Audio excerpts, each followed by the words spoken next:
கிறிஸ்துவுக்குள் மிகவும் பிரியமான தேவனுடைய பிள்ளைகளே, ஒரு ஆலோசனையை உங்களுக்கு நான் சொல்வதில் பரிசுத்த ஆவியானவரால் ஏவப்பட்டு சொல்கிறேன். தேவனுடைய பரிசுத்த வேதாகம் பதிவு செய்து எழுதப்பட்ட இந்த பரிசுத்த வேதாகமத்திலே காலையிலே எழுந்து தேவனுடைய வேதத்தை வாசித்து தேவனுடைய ஆலோசனையை பெற்று ஜெபித்து அதன் பிறகு இந்த செல்போனை நாம் உபயோகப்படுத்த வேண்டும். செல்போன் உபயோகப்படுத்த முடியாதபடி நாம் இருப்பதில்லை. அது நம்முடைய வாழ்க்கையின் ஒரு பகுதியாக மாறிவிட்டது. அது நாம் உபயோகப்படுத்தலாம். ஆனால் பரிசுத்த வேதாகமத்தை தவிர்த்து விட்டு இரவு 12 மணிக்கோ அல்லது 11 மணிக்கோ 1 மணிக்கோ 2 மணிக்கோ 3 மணிக்கோ எழுந்து தேவ சமூகத்தில் இல்லாமல் உடனடியாக அந்த செல்போன் வரும் இந்த செய்திகளையோ அல்லது வசனங்களையோ ஃபார்வேர்ட் செய்து அனுப்புவது அது சரியாக தெரியவில்லை.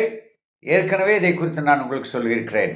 இரண்டாவதாக, என்னுடைய செய்தியை நீங்கள் கேட்க வேண்டும் என்று நான் விரும்புகிறேன்.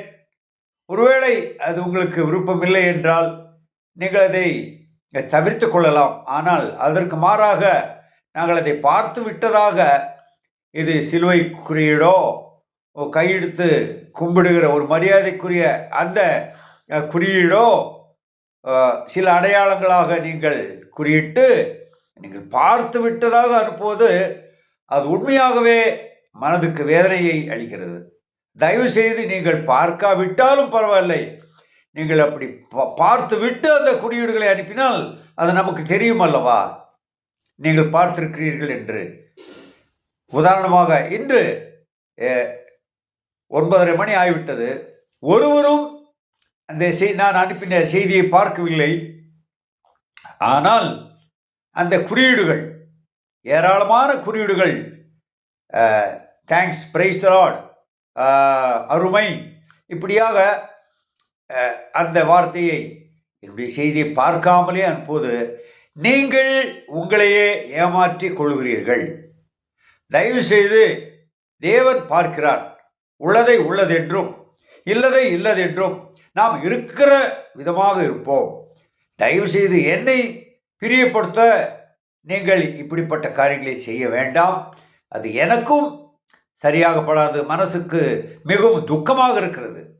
அது உங்களுக்கும் அது சரியல்ல. தயவு செய்து இனிமேல் செய்தியை பார்த்தால் பார்த்ததாக பார்த்து விட்ட பிறகு நீங்கள் உங்கள் குறியீடுகளையோ உங்களுடைய அடையாளங்களையோ எனக்கு நீங்கள் சொல்லலாம்.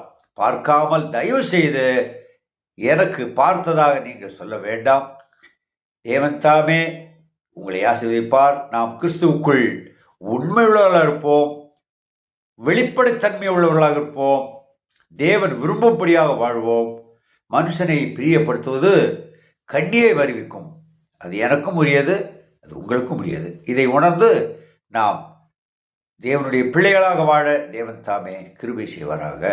ஆமென்.